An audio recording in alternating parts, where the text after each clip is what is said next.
Hey everyone, I'm Marco. I'm going to be talking a little bit about the social issues brought up in Fledgling.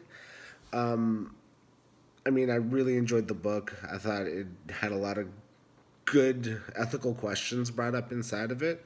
So I was going to address a couple of them today. I think the biggest one, I think the most obvious one, was obviously the race issue. Sori being the first black Aina, she is persecuted by the Silks. The Silks come in and they kill off her entire mother's clan and her father's clan, all in hopes of eradicating her. And their justification for this is their thought that she isn't really Aina, that this shouldn't ever happen, and it's really just fear of what's different. And the Silks even bring up when she goes to court that she shouldn't even be allowed to speak with them because she's not a real Aina.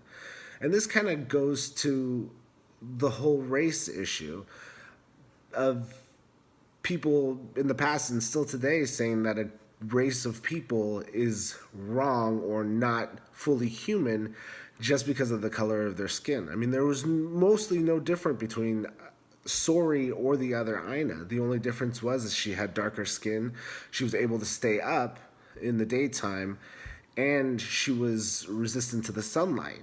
I mean, other than that, there's really no difference. And if her bloodline intermingled with the rest of the Aina, then the bloodline would become stronger. Ainas in the future would be able to survive in the sunlight and they would get stronger. But the Silks can't see past that. They can't see the benefits of this. And that just is a commentary to the ignorance of racism, that you would deny such a wonderful thing just because of your fear of what's different. One of the other issues that I personally appreciated a lot in the book was this idea of choosing freedom over comfort or comfort over freedom. And this gets brought up with the symbionts and their relationship with the Aina. So when the Aina take on a symbiont, that symbiont is theirs, basically. They live in their clan, they could have families, but it's always around the Aina. They're never going to have a life outside of the Aina.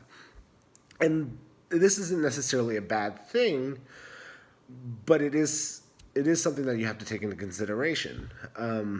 So the Aina have to pick. The symbionts have to pick.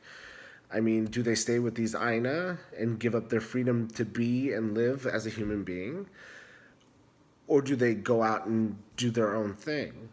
I think this brings up a question that we all kind of have to face within our lives: is choosing freedom over comfort. It's this idea of maybe taking a job that you don't like so much so you could have more money, so you could have the creature comforts at home. We come up with these ethical questions all the time. I mean, how much do we give up of our freedom to have the comfort and security that we want? And I thought this was a very interesting topic brought up in the book, and it wasn't the main issue in it, but I thought it was a very important one. Because the symbionts have to give up a lot when they live with the Aina. They can't go out for long periods of time. They can never live away from their Aina. They can never decide to walk away because once they get bit, that's it. They're theirs. They're symbionts forever. Though they could have lives around it, they're always going to be attached to their Aina. So it's not necessarily a bad thing. It just depends how you look at it. Depends on what you value more. Do you value, would you value living a happy life over living a free life? And I think that's kind of one of the points that Fledgling brings up so wonderfully, and how Octavia Butler really captures the dilemma really well. So, thank you very much.